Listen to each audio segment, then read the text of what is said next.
Você ouve agora na Baruch FM, Conversar é Preciso. O universo da resolução de conflitos pela mediação privada. Apresentação Lígia Fortes e Cíntia Lanzoni.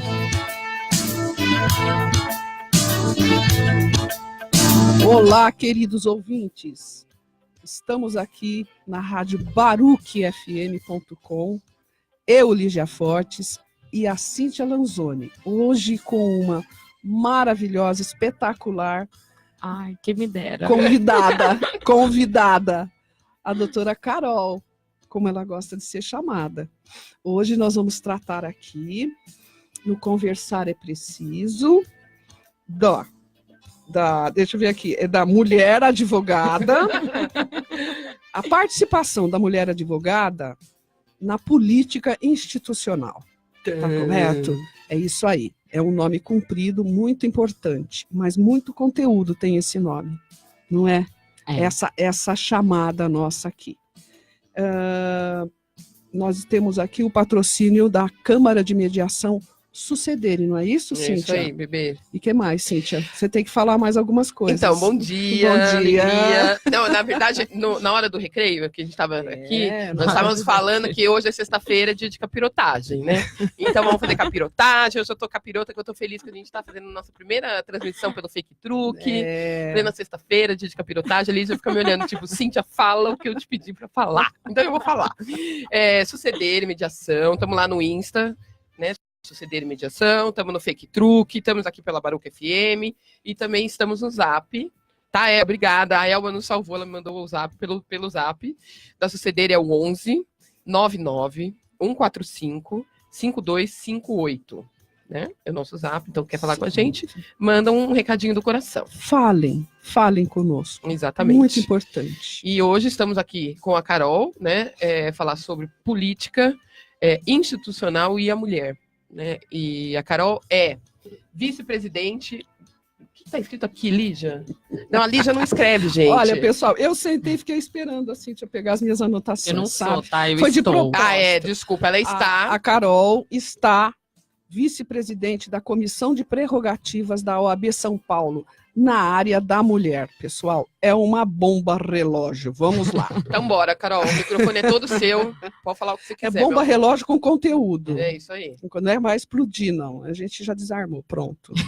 Bora lá, vamos lá. O microfone é seu, Quando bebê. a gente fala, a gente não explode, né? Não. A gente explode se a gente não tem fala. microfone. Muito bem! É isso mesmo, Carol. Bom, vamos lá. Acho que primeiro falar um pouco da origem, da importância desse tema na minha vida. Eu estive conversando com uma outra colega aí há uns dias atrás, e ela me falou, mas por que isso, né? Por que você está encampando essa luta? Por que você está perdendo tempo, energia com isso, né? Porque, enfim, eu sou advogada, tenho a minha atuação profissional paralela, né? Essa é uma atuação institucional que, na verdade, como eu digo sempre que me perguntam, ela muito mais nos tira do que nos dá, né? Porque é um trabalho absolutamente voluntário, que é realizado dentro da Ordem dos Advogados do Brasil, mas que a gente faz porque tem convicção, né? E é a partir da convicção que a gente tenta produzir resultados positivos e tenta produzir mudança naquilo que precisa ser mudado. Então, eu fui guindada a esse cargo de vice-presidente para a área da mulher dentro da Comissão de Prerrogativas da OAB São Paulo, que é a comissão que defende os direitos dos advogados, né, para ficar mais claro, os direitos que o advogado tem quando está num enfrentamento dentro do Poder Judiciário ou nas instituições, quaisquer que sejam elas, dentro da administração pública, quando está munido da sua procuração, defendendo o direito alheio do seu constituinte. Então, existe um arcabouço de direitos que protege esse exercício profissional, e é isso que eu defendo. Tem uma especialidade que é em relação à violação de prerrogativa da mulher advogada. Por quê? Porque como é sediço, né? Tô parecendo que eu tô escrevendo petição agora. Como é sediço, a gente sabe que a mulher tem uma forma toda especial de ser violentada dentro da nossa sociedade. Então, a mulher advogada que está no desempenho do seu mistério, ela tem também uma forma toda própria e específica de ver violadas as suas prerrogativas profissionais, que vão desde um desembargador que sugere que a roupa da advogada não é apropriada, passando por um outro juiz que fala para uma advogada que pede a suspensão de um processo para que possa exercer a maternidade pelo prazo exíguo de 1 mês. O juiz diz que ela, na verdade, deveria subestabelecer a causa, né? Enfim, e por aí vai, né? As violações são muitas, os exemplos são muitos, infelizmente, mas essa é a minha legitimidade hoje nesse cargo. E o que isso resultou para mim? Eu comecei a enxergar coisas dentro da nossa instituição, que é uma instituição bastante conservadora, a gente não tem como negar, aquilo que a Cíntia falou há um tempo atrás, em uma mesa composta de 22 pessoas eram homens e 2 eram mulheres, sendo que essas 2 mulheres não tiveram direito à palavra, embora elas tenham tido participação importante para que aquele evento estivesse sendo realizado. Então, essa briga nasce daí, não é uma briga, né? Na verdade, eu acho que é mais... usa um termo aí pior que briga. Uma batalha. É uma luta. Batalha, é uma luta composta de várias batalhas. Ela é, às vezes, inglória, porque às vezes nós não temos o reconhecimento das nossas próprias colegas, né? A gente, infelizmente, ainda tem a reprodução de discursos machistas, do tipo, mulher não vota em ninguém, e até saiu ontem um estudo, né, Cíntia, nesse sentido, mas eu acredito que a gente tem que educar essas mulheres, né? Mulher não vota em mulher, então vamos fazer o seguinte, vamos botar só candidato homem. Não, a gente precisa educar, né, essa sociedade. A mulher precisa saber que tem mulher lá, e a representatividade, existem estudos nesse sentido, de que a representatividade, ela faz inclusive a violência contra a mulher diminuir nas sociedades. É o poder, né? Por quê? Porque a mulher tem que ter poder para que ela possa viabilizar, né, recursos para que essa violência diminua, né? A partir do momento que o homem vê uma mulher que tem um cargo de poder, ele fala, opa, eu não estou mais podendo mexer com esse tipo de gente, porque eu vou me dar mal, né? Então, enfim, a representatividade é importante, e é essa a batalha, né? Hoje você fala de uma ordem dos advogados do Brasil que é composta por 52% de mulheres, tá? Entretanto, a representatividade dessa mulher não é a mesma. Nós pagamos 50% da conta, certo? Porque quem paga 52, hoje paga mais de 50% da conta somos nós, e nós continuamos sendo plateia, né? Existem vários coletivos que estão cuidando dessa matéria, o Iguala à OAB é muito sério e tem um trabalho muito sério nesse sentido, tá? Com mulheres que já têm uma história dentro da política institucional e que são, assim, verdadeiros modelos para mim de atuação. Elas fizeram uma coisa que eu achei lindíssima e que eu vou participar, inclusive, que é um curso, né, para formação de liderança. Vamos nós todos. É um curso para formação de liderança feminina na política institucional. Serão ouvidas pessoas maravilhosas que têm histórias maravilhosas dentro da política institucional, que têm muito a contribuir, né? E eu acho que é por aí. É a gente começar a educar essas mulheres, né, para que elas possam começar a ocupar esses espaços que, na verdade, são delas.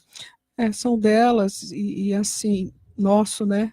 Exatamente. Mas assim, por que isso acontece? Na história da humanidade, né? Por quê? Porque a mulher sempre foi, que não é uma posição inferior, mas cuidar da prole, cuidar da casa, né? Para que o marido fosse, trabalhasse e provesse o lar. Mas esse mundo acabou, esse mundo não existe mais. Essa é a sociedade patriarcal, né? Existem sociedades que são matriarcais, né? Onde ocorre exatamente o contrário, que também não é o ideal. O ideal é uma sociedade igualitária, é isso que a gente busca. É o que nós já dissemos tantas vezes aqui, né? O gostoso da vida é essa mistura, porque a energia masculina e feminina no poder, não só no sexo, viu, pessoal? Vocês são terríveis, né? A cara da Cíntia aqui, vocês não Hoje imaginam. é sexta-feira, gente, é dia de capirotagem. Mas, assim, independente da questão sexual, essa questão de misturar isso. Por quê? Porque dá um resultado maravilhoso. Exatamente. Porque o olhar masculino é um olhar muito interessante, muito bom e necessário. E o da mulher também.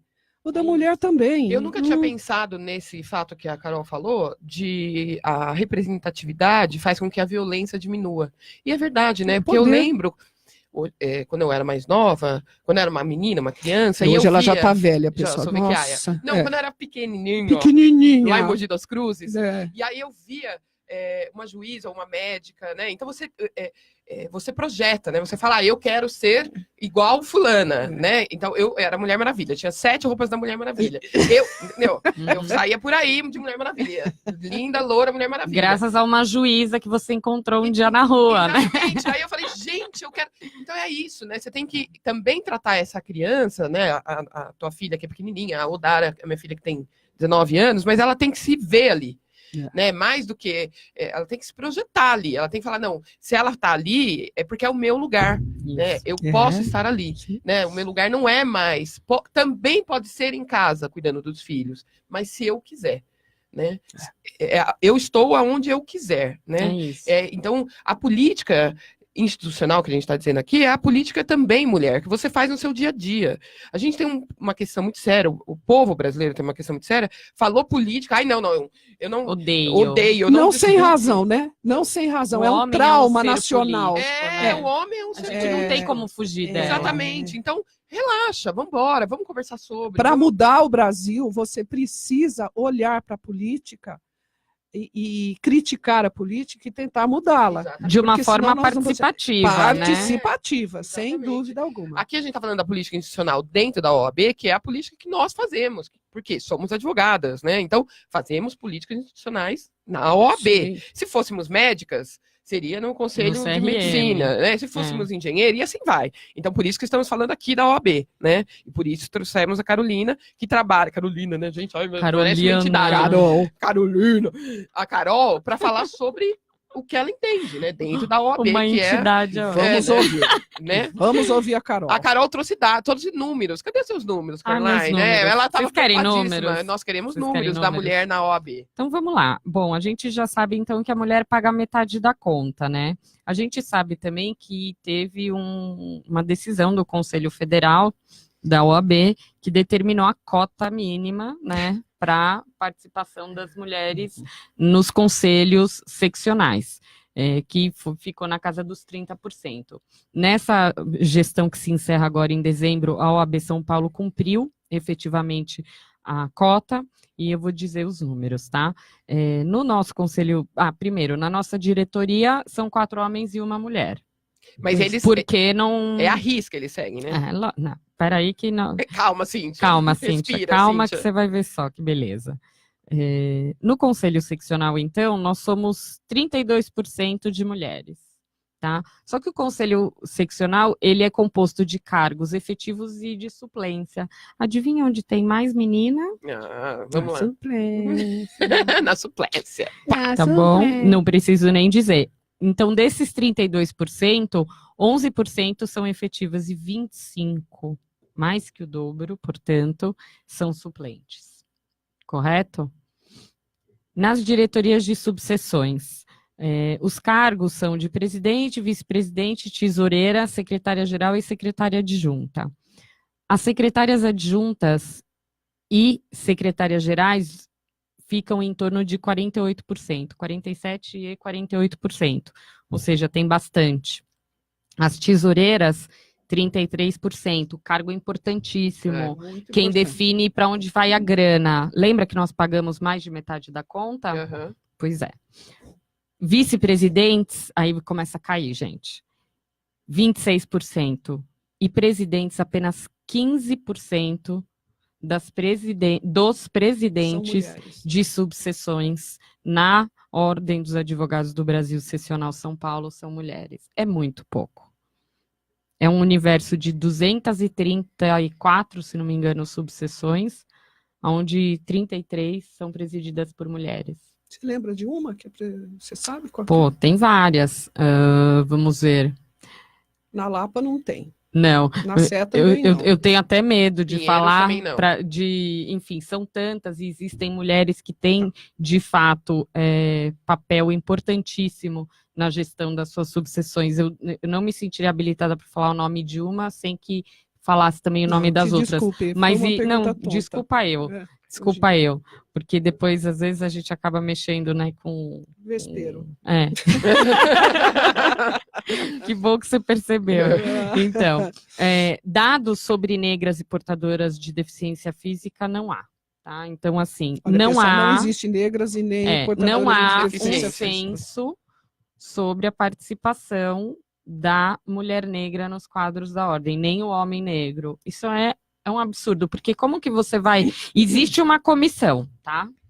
Existe uma comissão de defesa racial, muito bacana, existem pessoas bastante atuantes, mas como que você vai pensar em políticas afirmativas, né, para a questão racial, se você não tem números, você não sabe aonde esses advogados estão, você não sabe se eles estão nas grandes estruturas, lógico, a gente sabe que não estão, tá, gente? Mas assim, você não tem números deles nas grandes estruturas dos grandes escritórios, não existem, né? Você não tem informação sobre aquele advogado que, enfim, ele tem que se virar ali no dia a dia, às vezes não tem nem dinheiro para ter um escritório, atende cliente dentro da sala da ordem, da subseção, do fórum, a gente sabe que a realidade da advocacia hoje é essa. Nós somos 400 mil e nós temos um número enorme da advocacia que depende hoje do convênio firmado entre a Defensoria Pública e a OAB para sobreviver, né? Então, assim, a gente precisa valorizar essa profissão. Nós somos a voz do cidadão perante o poder, né? A Constituição Federal, ela prevê a existência da advocacia, é a única profissão que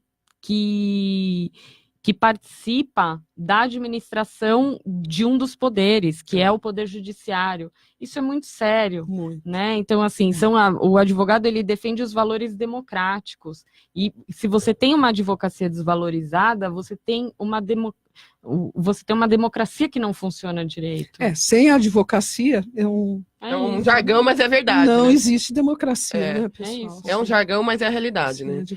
Sem advogada não há justiça, né? Também. É um jargão, mas é a verdade. É isso, né? Então, a gente precisa, assim, de um projeto de valorização da própria advocacia, que se dirá da advocacia que é exercida pela mulher advogada. Nós temos problemas maiores, né, no enfrentamento diário e no exercício profissional diário.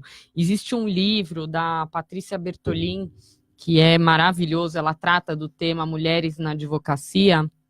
É um livro, assim, fundamental para quem é mulher advogada e que pretende conhecer, né, a sua profissão e talvez provocar mudanças, né, a partir da compreensão de como é o exercício profissional da mulher.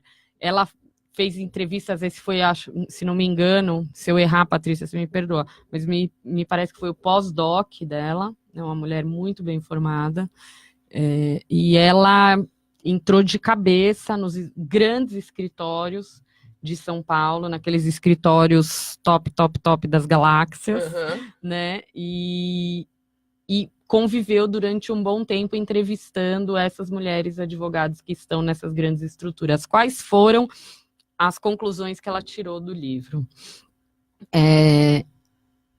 Hoje existe um processo de feminização da advocacia, correto? Somos 52%. Certo. Entretanto, existe um teto de vidro para a ascensão profissional dessas mulheres. O que é esse teto de vidro? Ele está lá, mas a mulher não sabe que ele está. Então, essas mulheres vêm dentro dessas estruturas enormes, desses escritórios enormes, elas ingressam como uma mão de obra barata. E uma mão de obra, pasmem, que aceita ser precarizada. O que isso quer dizer? Homem, dentro dessas estruturas enormes, ele não aceita passar o fim de semana inteiro trabalhando, ele não aceita ter que dormir no escritório, tomar banho lá, tá? Mas a mulher aceita. Então, por isso que essa mão de obra feminina está sendo tão absorvida dentro dessas estruturas. Então, eu tenho uma frase dela que eu achei maravilhosa, eu ouvi uma vez ela falando numa palestra na OAB, que a mulher é a mão de obra favorita na precarização do trabalho.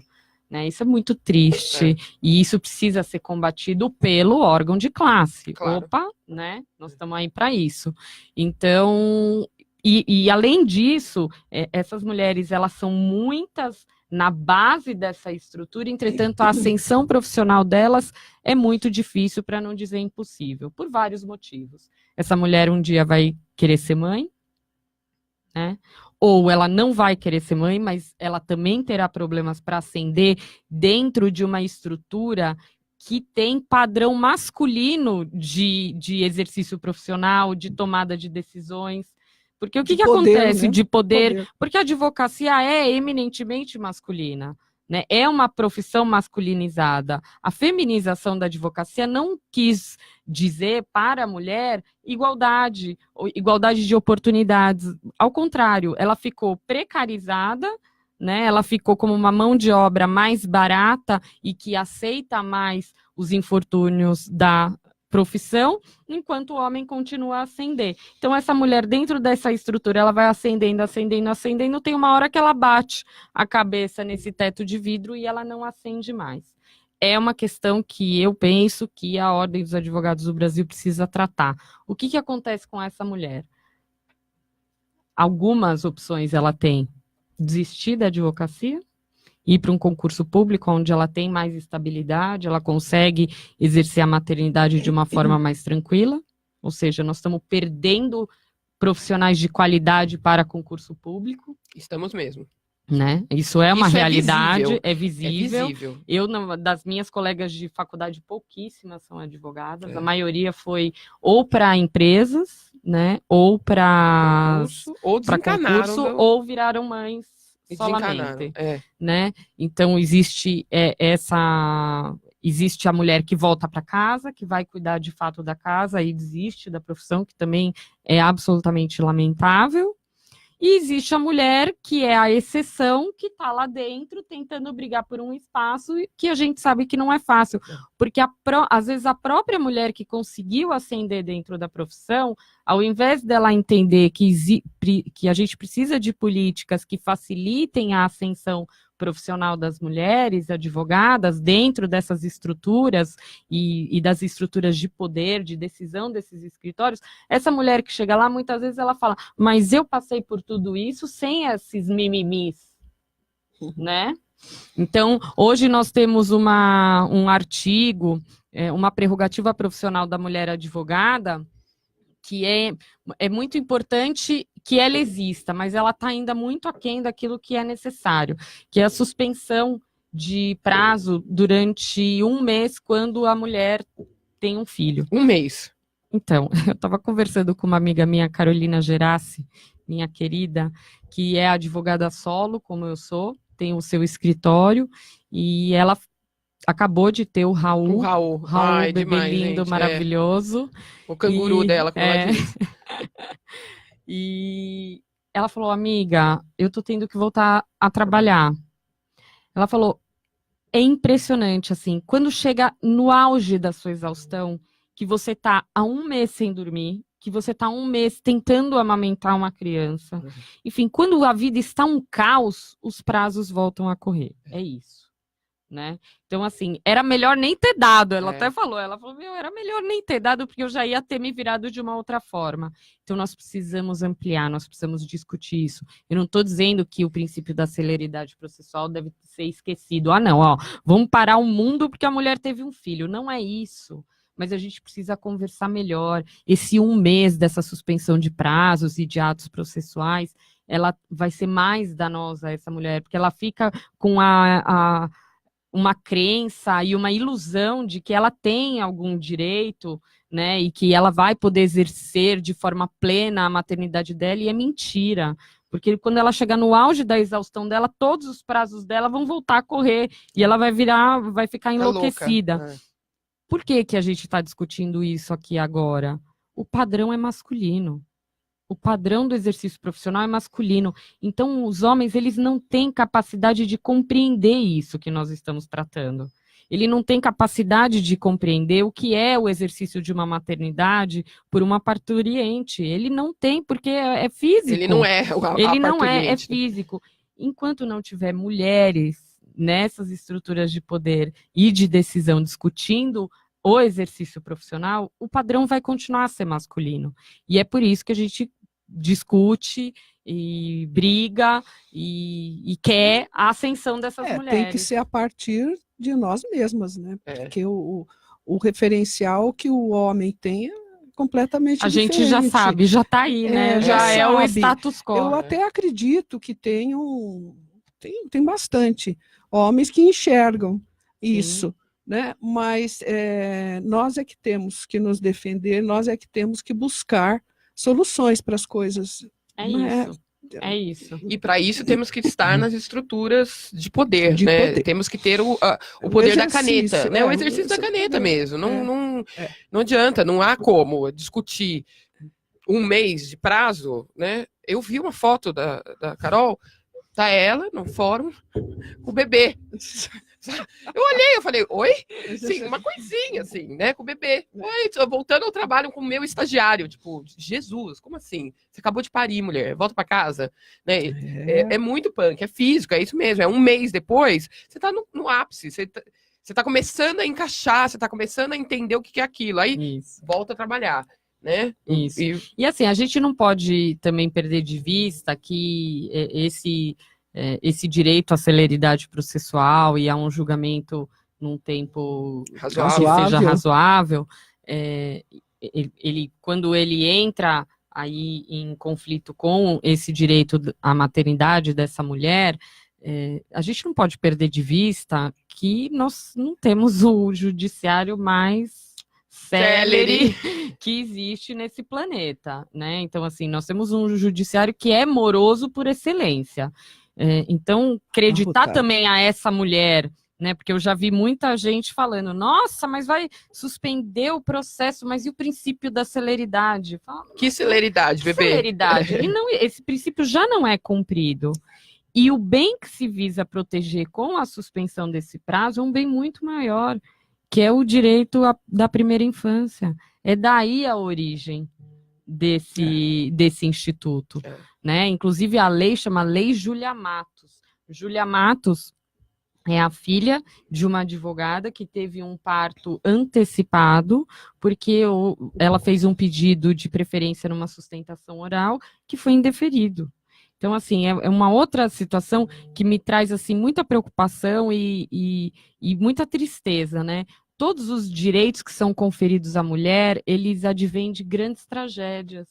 Eles advêm de coisas terríveis que nos acontecem. Assim foi a Lei Maria da Penha, né? Essa mulher quase teve que morrer para que a gente tivesse um Brasil compromissado com a violência doméstica contra a mulher. A gente teve a Lei Carolina Dickmann, que a gente teve que assistir essa mulher nua e praticando sexo com quem quer que seja, para que ela tivesse um direito à sua privacidade respeitado. E aqui também, nesse caso, teve que haver um parto prematuro, que colocou em risco a vida de uma mãe e de uma criança, para que esse direito à maternidade fosse reconhecido à mulher advogada. A gente precisa parar com isso nesse país, né? E, sobretudo, em relação à mulher, é impressionante. Primeiro se tem o prejuízo irremediável para depois solucionar. Tentar remediar o que é irremediável, né? É isso mesmo. E dentro da advocacia, infelizmente, não é diferente. Não é diferente. E acredito que em todas as outras profissões, na engenharia, na medicina, na psicologia. Se você for ouvir uma médica aqui, ela vai trazer os relatos os tenebrosos, relatos. Né? Eu acredito que vão ser muito parecidos. Tem a questão do assédio moral também, que a gente não pode perder de vista, que também é bastante grave e ocorre muito nessas estruturas de poder, né? E que também deve ser combatido e também deve ser olhado. Né? Por que a gente está falando tudo isso, né, gente? Está falando tudo isso porque até dentro da advocacia existem mulheres que não veem, que não percebem isso. né? Que acham que é mimimi, que não percebe que o bem tutelado é o menor, é a primeira infância, e não vê, acha que é besteira falarmos sobre isso, e não é. Na verdade, a gente está falando sobre isso para que você, mulher, independente da área que você atue, perceba o seu lugar, perceba o porquê, né? Eu falei no programa anterior, o meu corpo, minhas regras, né? Então, é o que a gente estava falando aqui. Desculpa, homens, eu não vim da sua costela, foi você que veio do meu útero. Né? Então, que frase agressiva, feminazi. Gente, você pode falar. Elogio, quando me chamam de feminazi, eu falo você obrigada. Tá ficando muito chata. Eu já ouvi muitas vezes, não dá para conversar com você, porque você está ficando muito chata. Porque... Gente, só vai piorar. Porque é caixinha de Pandora. A hora que você abre essa consciência de eu sou mulher, a gente sempre é tratada na violência, sempre tem que acontecer algo fora da curva, com muitas, né? Não é que essa aqui é uma, mas com muitas. Você viu uma que deu nome só, né? Exatamente, para que a coisa funcione. Quer dizer, vamos parar, vamos perceber, vamos ter a bendita da sororidade, né? Que todo mundo fala, não, mulher não é amiga de mulher. Somos sim, temos aqui 3 mulheres que somos amigas. Aqui não tem puxar tapete, não, nós somos mulheres e amigas uma das outras. Então é mentira, até isso, né? Falam, não, mulher não é amiga de mulher, mulher puxa tapete de mulher. Não, gente, não acreditem nessas mentiras Essa também todas. É uma consciência coletiva. Exatamente. É uma uma consciência manada, coletiva que acabam colocando para a mulher, né? Para que ela se enxergue como adversária da outra. Exatamente. Né? Esse não é um processo natural. É isso que eu acho que precisa ser compreendido pelas mulheres. Essa adversidade que eles criam na relação das mulheres entre si não é algo que é natural a nós, é algo que nos foi colocado. Exatamente. Né? Tem uma frase da Raquel Tamassia, que é uma liderança da advocacia maravilhosa, a quem eu respeito demais, e que fala muito bem sobre o tema do empoderamento e da sororidade, faz palestra pelo interior todo com esse tema. Ela fala uma coisa que eu acho lindíssima, que é o seguinte: todo dia eu acordo machista. Por quê? Porque todo dia a gente acorda com essa carga de passado que a gente traz na nossa história, na história da nossa família, no processo de educação, no processo do meio onde a gente convive. E a desconstrução é diária, né? É diária e é de hora em hora. A gente tem que estar sempre se desconstruindo. Prestando atenção, né? Prestando atenção, porque atenção. O padrão, de fato, é masculino. Né? E só a ascensão das mulheres ao poder e a representatividade que vai fazer com que a gente mude esse padrão, para que ele seja um padrão igualitário, para que haja o padrão masculino e o feminino, e disso a gente consiga um terceiro, extrair. né? Um bom caldo, que é bom caldo. Que é o ser humano. Né? Exatamente. Tem um filme que até eu falei pra Lígia, né? Não sei se tá no Netflix ainda, que chama Eu Não Sou um Homem Fácil. É um filme maravilhoso, francês, muito legal. Maravilhoso. E assistam, é um cara extremamente machista. E aí ele bate a cabeça, um dia ele bate a cabeça e ele acorda no mundo matriarcal. A mulherada, tem uma cena que tem uma mulher se passa correndo, na França, pessoal. com os seios de fora, correndo. Assim, é muito bom. Legal. Mas sabe uma coisa? Esse filme, ele me incomodou muito, muito, no sentido de que esse mundo matriarcal também não era legal. Não. E isso foi até um comentei incômodo. com você, você lembra? Vocês também sentiram isso? Sim. Foi um incômodo tão grande. Eu falei, gente, é horrível. Eu tava até com dó do moço já, né? Eu tava quase falando, moço, tu quer um abraço? Eles não têm dó da gente. Não, mas né? olha. Mas a gente e aí tem uma hora no filme que eles vão numa boate, como é hoje, né? Então as mulheres estão de cabelo comprido, elas estão dançando, e aí se paqueram. É o underground, né? Do filme. A hora que eles chegam. Trash! É o underground. Ela fala, não, vou te levar num lugar aqui que é super, né? Então, peguete dele lá, que poucos vão, é um lugar underground, é a danceteria como né? As mulheres dançando, cabelo comprido, salto alto, ele fala, meu Deus, eu tô no paraíso. Aí eles se paqueram. Então, é o outro extremo, que é horrível também, né? Então, assistam para vocês começarem a questionar também essa posição, né? E é o que o meu professor falava, né, na filosofia política lá. Dogma é plural, dogma não é singular. Então, se é dogma, se é imposto, pense. Porque avalie, senão é escravidão, pessoal. né? Avalie, fala, mas o que eu os tenho? dogmas estão aí para serem quebrados. As regras Exatamente. precisa quebrar, né? Precisa quebrar, mudar, rachar. Não tem jeito. A gente não sabe quando esse programa vai ao ar, nós estamos hoje pelo Fake Truque, mas nós estamos no Agosto Lilás. Né? Por isso também essa temática feminina. Em briga de marido e mulher, se mete colher sim. Denuncie 180. A gente está fazendo uma temática extremamente feminina, feminista, feminazi, como vocês quiserem chamar, porque é o tema do agosto, é o tema da nossa vida. É o né? tema, não é forçar a barra não, pessoal, mas tudo isso tem a ver com pacificação social. Total. Tudo isso Nossa, tem a arrasou, ver com bebê. pacificação social, com a mediação, com o diálogo, com a conversa, com o consenso entre homens e mulheres, entre mulheres e mulheres também. Entre mulheres e mulheres. E homens. Precisamos conversar. Por isso que eu digo sempre, conversar, pessoal, é preciso! Você estava esperando esse momento, né? Bom, gente, a gente está indo para a reta final e eu preciso falar do Instagram e do Fake Truque, né? O Ceder e Mediação. E nosso WhatsApp, calma, deixa eu fazer uma cola aqui, que é o 11 99 145 5258. Mandem mensagens. Falem mensagens. conosco. Eu ia falar besteira, porque hoje é sexta-feira, mas é mensagem que é para mandar pra gente. Não, a Cíntia contém. Você pede, Cíntia. alguém manda. Não, eu tô brincando, gente, eu tô brincando. Hoje é sexta-feira, dia de capirotagem, só brincadeira, tá? Eu sou uma menina séria. Caroline, você quer mandar beijo pra alguém, pra sua mãe, pro seu pai? Eu gosto de mandar beijo pros meus pipocos lindos, maravilhosos, Ana Luísa e Lorenzo, que, se Deus me permitir, serão 2 cidadãos que terão consciência sobre os direitos das mulheres, né? A Ana Luísa sob o prisma da sua autoestima e da sororidade em relação às outras, e o Lorenzo em relação aos direitos da mulher mesmo, propriamente dito. Para o meu maridão, Júlio, que é um grande incentivador meu. Eu sei que não é fácil, né? Essa política institucional tira muito a mulher de casa, né? Porque é uma luta, e eu estou em luta, e ele é um parceirão.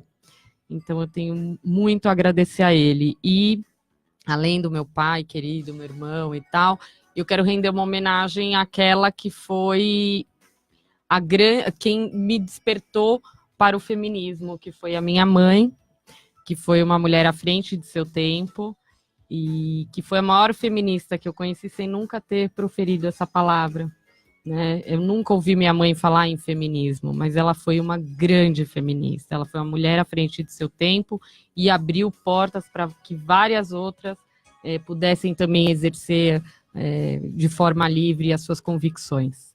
Então, a minha homenagem é a ela. É natural dela, né? Nasceu com ela. Então, eu acho que a gente fica por aqui, infelizmente, Ficamos né? por Você quer aqui. pedir sua música, Caroline? Eu quero. Qual que é? Eu acho que tem tudo a ver com o tema, né? Opa. Até porque nós a gente já sabe, tá? Qual é a música que ela vai nós pedir. somos as netas das bruxas que eles não conseguiram queimar, não é mesmo? Então, eu quero Pagu, da Rita Lee, que é uma música que eu acho que tem tudo a ver com esse movimento. Isso aí. Um beijo, galera. Beijos, obrigada. Bom final de semana. Juízo capirotagem. Na capirotagem. Juízo, Cíntia. Tchau. Ótimo final de semana para todo mundo. Abraços. Tchau. Tchau.